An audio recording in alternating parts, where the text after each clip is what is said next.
Hello guys, আশা করি সবারই ভালো আছেন। যারা প্রথমবারের মতো আমাদের চ্যানেলে এসেছেন তারা অবশ্যই চ্যানেলটি সাবস্ক্রাইব করবেন, ভিডিওতে একটি লাইক দেবেন এবং বন্ধুদের সঙ্গে শেয়ার করতে ভুলবেন না। আর কমেন্ট বক্সে আপনাদের মূল্যবান মতামত অবশ্যই জানাবেন। তো আর দেরি না করে চলুন শুরু করা যাক আজকের রোমাঞ্চকর পর্ব। আমরা গত চ্যাপ্টারে দেখেছিলাম মুলাংয়ের সাথে কিছু গুন্ডা খারাপ ব্যবহার করেছিল। তখন মুলাং আমাদের হিরো ইফেনের কাছে সাহায্য চায়। এই চ্যাপ্টারের শুরুতে আমরা দেখি আমাদের হিরো ইফেন গুন্ডাদের কাছে যেতে থাকে আর বলতে থাকে, ওকে এখনই ছেড়ে দাও আর যত দ্রুত সম্ভব এখান থেকে পালিয়ে যাও, কারণ যদি আমি নিজে হাত তুলি তাহলে আজ তোমাদের সবাইকে মরতে হবে। তখন গুন্ডারা তলোয়ার বের করে হেসে বলতে থাকে, মজার ব্যাপার, আজও মানুষ সুন্দরী নায়িকাকে মুশকিলে দেখে দেখো, সবাই নায়ক হিরো হয়ে বাঁচাতে এসেছে।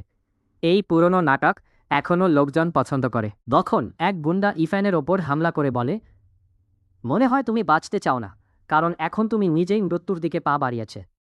তখন ইফেন 2 আঙুল দিয়ে তলোয়ারটি থামিয়ে গম্ভীর হয়ে বলে, আমি তোমাদের একটা সুযোগ দিয়েছিলাম। তারপর তলোয়ারটি মাঝখান থেকে ভেঙে দেয়। এরপর ইফেন 2 গুন্ডাকে মেরে ফেলে বলে, কিন্তু তোমরা এখন নিজের জিদ ছাড়তে চাও না, তো পরে আমার নির্মমতার জন্য আমাকে দোষ দিও না। তখন টাকলা জনি সিং এবং মুলাং অবাক হয়ে যায়। তারপর ইফেন তাদের দিকে এগিয়ে যেতে থাকে। ইফেনকে নিজের দিকে আসতে দেখে টাকলা জনি সিং ভয় পেয়ে বলে, তোমার শক্তি, এটা কোনো সাধারণ মানুষের হতে পারে না, বলো তুমি আসলে কে? তখন ইফেনের হাতে থাকা তলোয়ারের ভাঙা টুকরোটি তার মাথায় লাগে এবং সে মারা যায়। এরপর ইফেন বলে, এই দুনিয়ার আইন হিসেবে একে হয়তো বৈধ আত্মরক্ষাই বলা যাবে, তাই না? তারপর মুলাংকে বলে, মিস মু, ঝামেলা এখন শেষ হয়ে গেছে, আর তুমি বলেছিলে সব ঠিক হয়ে গেলে আমাকে পুরস্কার দেবে, তো এখন আমি আমার পুরস্কার চাই। তখন মুলাং কিছুটা লজ্জা পেয়ে বলে, এ কি, তুমি হঠাৎ কি করতে চাও? আমি তো শুধু এতটুকু বলেছিলাম যে সব ঠিক আছে, কিন্তু তখন ইফিয়ান মুলাং এর গলা থেকে হারটি নিয়ে নেই এবং মুখ মজার ভঙ্গি করে। তখন মুলাং অবাক হয়ে মনে মনে ভাবতে থাকে, আমি তো অন্য কিছু ভেবে বসেছিলাম। তখন ইফিয়ান হেসে বলে, দেখলে, আজ সকালে আমি যা বলেছিলাম সেটাই এখন সত্যি হলো। তখন মুলাং রাগের সাথে বলে, তুমি হারামজাদা, আজ তোমাকে এর দাম চোকাতে হবে। তারপর মনে মনে ভাবে, শুধু একটা নেকলেসের জন্য এত বড় ঝগড়া? ইফিয়ান, তুমি কি আমার সাথে মজা করছো? তখন ইফিয়ান চলে যেতে যেতে বলে, বাই। তারপর নেকলেসটির দিকে তাকিয়ে মনে মনে বলে, এটি সত্যিই একটি অমূল্য স্পিরিট স্টোন, আত্মিক পাথর। এর ভেতরের স্পিরিচুয়াল এনার্জি আমার কল্পনার চেয়েও অনেক বেশি বিশুদ্ধ। এটা দিয়ে আমি শুধু আমার বর্তমান কাল্টিভেশনই নয়, বরং বাকি অংশ দিয়ে উচ্চ স্তরের ওষুধও তৈরি করতে পারব।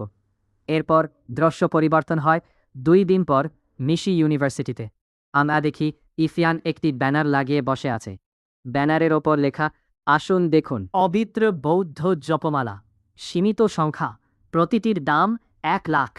এরপর ইফান জোরে চিৎকার করে বলতে থাকে, আসুন দেখুন পবিত্র বৌদ্ধ জপমালা, শরীর ও মনকে মজবুত করুন, স্বাস্থ্য উন্নত করুন এবং অশুভ শক্তিকে দূর করুন, দুর্ভাগ্য থেকে বাঁচুন, বিপদকে দূরে রাখুন। তখন 2 জনের মধ্যে একজন অন্যজনকে হেসে বলতে থাকে, আরে এটা কি সেই পরিবারের ইয়াং মাস্টার ইফান না? দ্বিতীয় জন হেসে বলে, আরে কোথাকার ইয়াং মাস্টার, শুনেছি তাকে পরিবার থেকে বের করে দেওয়া হয়েছে, তাই এখন রাস্তায় এসব বিক্রি করেছে। তারপর সবাই হেসে বলতে থাকে, পবিত্র বৌদ্ধ জপমালা, অশুভ শক্তি দমন, অভিশাপ প্রতিরোধ, সৌভাগ্য বৃদ্ধি, সব কিছু সম্ভব মাত্র 1 লাখে, এটা তো পুরো ভণ্ডামি। তখন ইফান মনে মনে বলে, আমি পরিবার ছেড়ে এছি, এখন কাউকে বিশ্বাস নেই, সব কিছু নিজেকেই সামলাতে হবে। আমি ভেবেছিলাম আরও বেশি তৈরি করব, কিন্তু এই দুর্বল শরীরের কারণে তা সম্ভব হলো না। আর ওই স্পিরিট স্টোনের শক্তিও প্রায় শেষ। তারপর কোনোমতে কিছু ওষুধ তৈরি করেছি, যদি এগুলো বিক্রি হয়ে যায় তবে কিছুদিনের জন্য খাবার ও কাপড়ের চিন্তা করতে হবে না। তখন পেছন থেকে কেউ বলে, আপনার কাছে যত বৌদ্ধ জেপমালা আছে সব আমি কিনে নেব। তখন ইফান পেছন ফিরে বলে, মুলাং, তুমি? সে বলে, হ্যাঁ, আমার কাছে কিছু জপমালা আছে, প্রতিটির দাম 1 লাখ। তারপর বলে, তবে তুমি যেহেতু সব নিয়ে নিচ্ছ, তাই তোমার জন্য দাম কমিয়ে 2 লাখ করে দিলাম। আমাকে শুধু 2 লাখ টাকা দাও। তখন মুলাং টাকা দিতে দিতে বলে, এখানে 3 লাখ আছে, বাকি টাকা ফেরত দেওয়ার প্রয়োজন নেই। তখন ইফেন হেসে বলে, তাহলে আমি এই উপহার পূর্ণ সম্মানের সাথে গ্রহণ করলাম। তারপর মুলাং ইফেনকে বলে, আমি শুনেছি তুমি বাড়ি ছেড়ে এসেছে, তাই আমি তোমাকে একটি প্রস্তাব দিতে চাই। তুমি কি আমার বডিগার্ড হবে? এর জন্য আমি তোমাকে আরও 2 লাখ দেব। তখন ইফেন বলে, দুঃখিত, এই প্রস্তাবের আমার কোনো আগ্রহ নেই। এরপর সে ঝাড়ু দিতে থাকে। তখন মুলাং চলে যেতে যেতে মনে মনে ভাবে, ইফেন, তুমি যে ধরনের কাজ করো তা সত্যিই খুব অবিশ্বাস্য। আমি তোমাকে সাহায্য করতে চেয়েছিলাম, কিন্তু এখন মনে হচ্ছে আমরা দুজনেই সমান অবস্থানে আছি। তখন ফ্যান পিছনে দেখে মোলাংকে বলে, ভবিষ্যতের কথা বিবেচনা করে তোমাকে একটি মূল্যবান পরামর্শ দিচ্ছি। বর্তমান পরিস্থিতিতে অযথা ব্যয় পরিহার করো এবং ইদানিং বাইরে যাতায়াত কিছুটা কমিয়ে দাও। তখন মোলাং ইফেনের কথা শুনে শক হয়ে ভাবে সে কি কিছু জানে। এরপর মোলাং পিছনে দেখে সেখানে ইফেন নেই। এরপর মোলাং বলতে থাকে, এটি অত্যন্ত অনাকাঙ্ক্ষিত একটি বিষয়।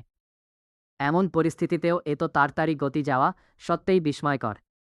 তোমাকে অন্তত বিষয়টি স্পষ্টভাবে ব্যাখ্যা করা উচিত ছিল।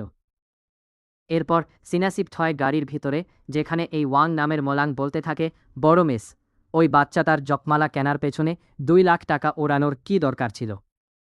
কাউকে সাহায্য করার জন্য টাকা দেওয়া আলাদা কথা, কিন্তু তোমার কেন মনে হলো যে ওই রোগাবানোটা আমাদের স্তরের বা আমাদের সাথে তুলনা করার যোগ্য? তখন মুলাং ওয়াংকে বুঝিয়ে বলে, ওয়াং ভাই, এই দুনিয়ায় হয়তো আসলেই এমন কিছু বিশেষজ্ঞ আছেন যারা নিজেদের ক্ষমতা লুকিয়ে রাখেন, আর তিনিও হয়তো তাদেরই একজন। আমরা সাধারণ চোখে আসলে তাকে পুরোপুরি চিনে উঠতে পারি না। তখন একজন কিলার গাড়ির জানালায় এসে হেসে বলতে থাকে, মু পরিবারের জ্যেষ্ঠ কন্যা, প্রকৃতপক্ষ এই পরিস্থিতির কারণে তো সম্পূর্ণ লাভটা আসছে।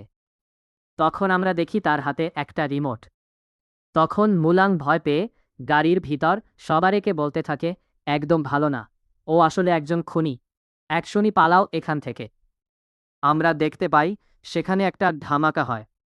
কিছুক্ষণ পর ধোঁয়া ছাপ হলে মুলাং আস্তে আস্তে তার চোখ খুলে আর বলে, ওহ, আমি আমি বেঁচে আছি। তখন আমরা দেখতে পাই মুলাং এনার্জি সিলের ভিতর। এরপর মুলাং ইফেনের দেওয়া জপমালা দেখে মনে মনে বলতে থাকে, তবেই কি সেই বৌদ্ধ জপমালাগুলোই আমার রক্ষা কবচ ছিল? ইফেন, কি তোমার পরিচয়? এরপর সিনসিপ্ট হয় ইফেনের কাছে। তখন ইফেন হঠাৎ হাসি দিয়ে বলে, যে আর একবারও আমার নাম মুখে আনবে সে আমার ক্রোধের মুখোমুখি হবে। এর আগে তখনই হঠাৎ কেউ এসে ইফেনের কান ধরে টানতে থাকে। তখন ইফেন চিল্লাতে থাকে। এরপর আমরা দেখতে পাই একটি মেয়ে ইফেনের কান ধরে টানছিল। তখন মেয়েটি ইফেনকে বলে, কি ব্যাপার, তুমি এখানে কি করছে এভাবে? তখন ইফেন বলে, বরবোন। গাইস, আজ এখানে শেষ। ভিডিও ভালো লাগলে চ্যানেলটি অবশ্যই সাবস্ক্রাইব করবেন।